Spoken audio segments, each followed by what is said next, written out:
Oke, Assalamualaikum warahmatullahi wabarakatuh. Waalaikumsalam warahmatullahi wabarakatuh. Selamat malam, ini bersama Mbak Hendy ya. Iya benar. Ya, silahkan kalau ada yang mau di-sharingkan. Hmm, baik. Terima kasih sebelumnya. Di sini malam ini saya ingin berbagi sedikit kecemasan saya, kemudian eh, mungkin berbagi beberapa pertimbangan yang saya sedang hadapi sekarang ini seperti itu. Yang pertama kondisinya adalah eh, saya orang yang sebentar lagi eh, mau lulus S1 sehingga mempertanyakan setelah S1 mau ngapain gitu. Apakah mau bekerja atau mau S2 atau mencari pengalaman-pengalaman yang lain seperti itu. Nah, di posisi ini ada beberapa pertimbangan gitu. Yang yang satu ketika ngambil salah satu pertimbangan ini, bayangan saya adalah itu yang bakal menentukan saya ke depannya seperti apa gitu. Eh, di satu sisi juga posisinya, kondisinya saya yang juga aktif di salah satu organisasi yang itu juga menjadi kalau diteruskan bisa jadi masa depan yang berbeda gitu. Yang pertama, karena saya kuliah di dua jurusan yang sangat berbeda sekali, sehingga saya bingung terkait saya kira-kira mau melanjutin yang mana gitu. Kalau saya melanjutkan kuliah di psikologi di UICI ini berarti saya harus nunggu sekitar 2 tahun lagi gitu untuk eh, lulus sarjana gitu. Kemudian baru melanjutkan S2. Kalau misalkan lanjut profesi, baru profesi baru bisa jadi psikolog misalkan seperti itu kalau misalkan jadi psikolog. Tapi di sisi lain kalau saya ngikut di jurusan saya yang satunya, jurusan yang agama sekali gitu. Nah, eh, bisa langsung S2, kemudian bisa langsung S3 dan seterusnya gitu. Karena pada dasarnya menurut saya ke depannya saya akan ngambil salah satu ini gitu untuk menjadikan kira-kira saya ahlinya di bidang mana gitu. Eh, nah, kemudian yang ketiga di organisasi saya ketika saya masuk di organisasi ini sebenarnya tidak memerlukan eh, apa istilahnya tidak memerlukan S2 dan lain sebagainya kecuali saya ranahnya nanti ke akademisi. Tapi kalau saya meneruskan di karir saya di organisasi saya ya akhirnya saya bekerja di lembaga-lembaga kemasyarakatan atau kementerian dan lain sebagainya pada akhirnya. Nah, sehingga sekarang itu saya benar-benar kayak cemas nih kira-kira masa depan saya apakah bakal bisa terwujud dan mau diwujudkan seperti apa itu masih cemas sampai sekarang gitu. Sehingga karena kecemasan itu akhirnya kadang eh, tiap hari kadang kayak kebanyakan berpikir akhirnya sehingga tidak terlalu fokus ke semua hal jadinya seperti itu sehingga sekarang masih bingung menentukan mana kira-kira yang mau diambil gitu sedangkan ternyata eh, saya ini kurang bisa untuk mengerjakan berbagai hal dalam satu waktu gitu dalam satu momen jadi harus kira-kira harus mengambil fokus salah satu seperti itu. Dan juga ada tuntutan lah tuntutan di diri bahwa oh kira-kira harus mulai memikirkan secara secara finansial dan lain sebagainya gitu. Kalau mau S2 ya ya hasil dari sendiri kemudian dan lain sebagainya gitu. Itu sudah mulai ada di pikiran seperti itu sehingga sekarang masih bingung sekali gitu Bu. Cerita yang dapat saya bagikan pada malam hari ini. Baik, terima kasih.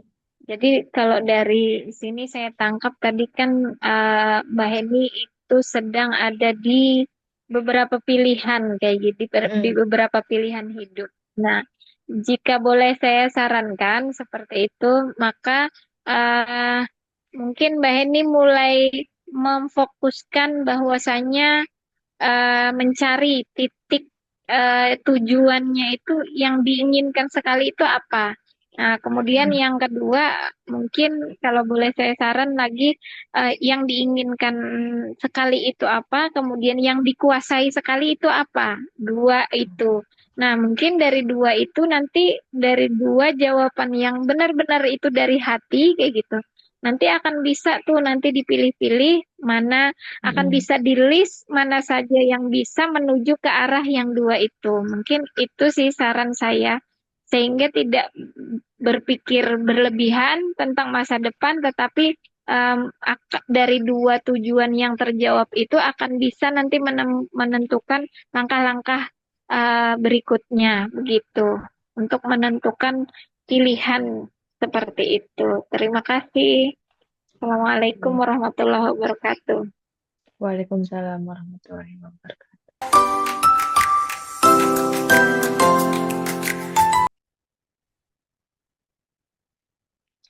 Baik, Assalamualaikum. Ini dengan Ibu Yeni. Iya, betul. Baik, Waalaikumsalam. baik, selamat malam, Bu. Silahkan malam Ya, ini benar. Ibu eh, berbagi cerita sedikit apa yang sedang Ibu pikirkan atau Ibu rasakan. Silahkan, Bu. Ya, jadi akhir-akhir ini saya eh, mengalami kecemasan seperti itu karena saya sudah mempunyai anak yang berinjak remaja seperti itu. Dia sudah berusia 14 tahun kan kayak gitu.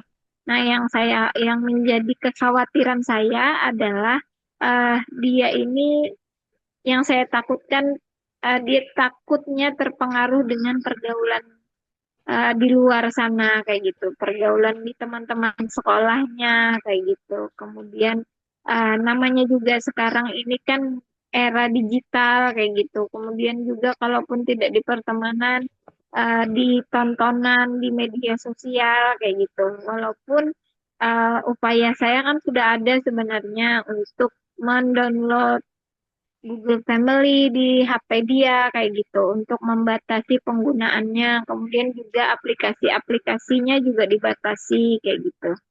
Nah, namun tetap saja sebenarnya saya itu khawatir kayak gitu karena tipe anaknya ini mudah terpengaruh dengan pertemanan. Jadi anaknya itu suka berteman begitu. Sehingga dengan karakter dia yang suka berteman, saya khawatirnya dia mau-mau aja disuruh temannya kayak gitu. Agar ditemani, lalu dia mau apa yang disuruh teman. Nah, itulah yang saya khawatirkan akhir-akhir ini. Dengan media sosial itu juga anaknya eh, apa namanya suka ke anime-anime kayak gitu. Dia suka menggambar. Nah, jadi kekhawatiran saya itu banyak kayak gitu loh. Dia suka yang di Jepangan itu kan. Nah, itu juga saya tuh khawatir walaupun sudah sering diberi nasihat. Ini paling jawaban dia adalah ini cuma menggambar kok anu Bu kayak gitu dia bilangnya. Dia cuma menggambar. Tapi tetap aja kayak gitu loh. Takutnya nanti terpengaruh dengan teman-temannya juga seperti itu. Itu sih yang membuat khawatir sekali kayak gitu. Oh, oh baik, Bu. Eh, dari beberapa yang saya dengar tadi, saya mau nangkap beberapa hal. Yang pertama, Ibu eh, pertama sekali rasa yang timbul itu adalah kecemasan. Nah, eh, yang saya tahu ketika Ibu merasa cemas itu berarti pernah hal itu pernah dialami sebelumnya gitu. Entah secara pengalamannya secara pribadi atau melihat dari pengalaman orang lain gitu sehingga itu yang menjadikan merasa cemas. Nah, tapi eh, kalau saya boleh memberikan saran adalah jangan sampai rasa cemas ini menjadi awal poin ibu untuk eh, memberikan aturan seperti itu kepada anak ibu gitu. Khususnya yang saya dengar tadi ketika anak ibu itu berusia 14 tahun gitu, yang mana dia itu pasti eh, sedang menggali dirinya, kemudian sedang ingin merasakan kebebasan yang juga didapatkan oleh teman-temannya dan lain sebagainya. Dia juga dengan dia lebih banyak berteman dengan orang lain, itu dia juga mengeksplor bahwa oh kira-kira dia itu punya jati dirinya sebagai apa dan lain sebagainya, sehingga harus selalu pasti ada sesuatu yang secara norma dari keluarga ibu tidak berlaku, tidak sesuai dan lain sebagainya, itu tanpa dukung kiri bisa jadi ada dan bisa jadi enggak ada, tapi yang penting jangan sampai berasal dari kecemasan seperti itu. Nah, menurut saya, eh, saran saya adalah posisinya ibu harus mengelola kecemasan itu gitu. Jadi jangan sampai nantinya malah dari kecemasan itu jadi over protektif misalkan, kemudian atau terlalu membatasi dan sebagainya karena dari kecemasan itu gitu. Jadi eh, cemasnya digeserkan, lebih berpikir kira-kira gimana cara jalannya yang secara apa ya istilahnya, secara objektif atau dan lain sebagainya gitu, melihat menimbang mana yang baik buat dia secara sesuai dengan generasi dia gitu, dan mana yang tidak baik gitu. Itu aja sih Bu, mungkin saran dari saya. Terima kasih juga telah memberikan ceritanya, perasaannya pada malam hari ini. Terima kasih Ibu. Assalamualaikum warahmatullahi wabarakatuh. Waalaikumsalam warahmatullahi wabarakatuh.